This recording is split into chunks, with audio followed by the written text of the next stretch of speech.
How hot should candle wax be before pouring? Ultimate 2025 Guide. Ever had candles with cracks, frosting, or uneven surfaces? The secret to flawless candles lies in managing your wax temperature. Pouring at the wrong heat can ruin even the best designs. In this tutorial, we'll explain why temperature control is the key to mastering candle making. Each wax type has its sweet spot. For soy wax, aim for 120–140 degrees Fahrenheit for smooth surfaces.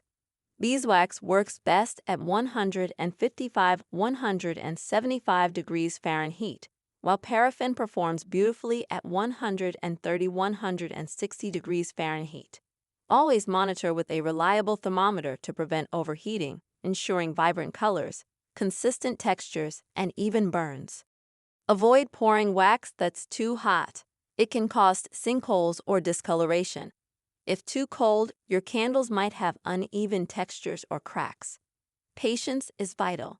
Let wax cool to the ideal temperature before pouring, and preheat your container slightly to reduce shocking the wax.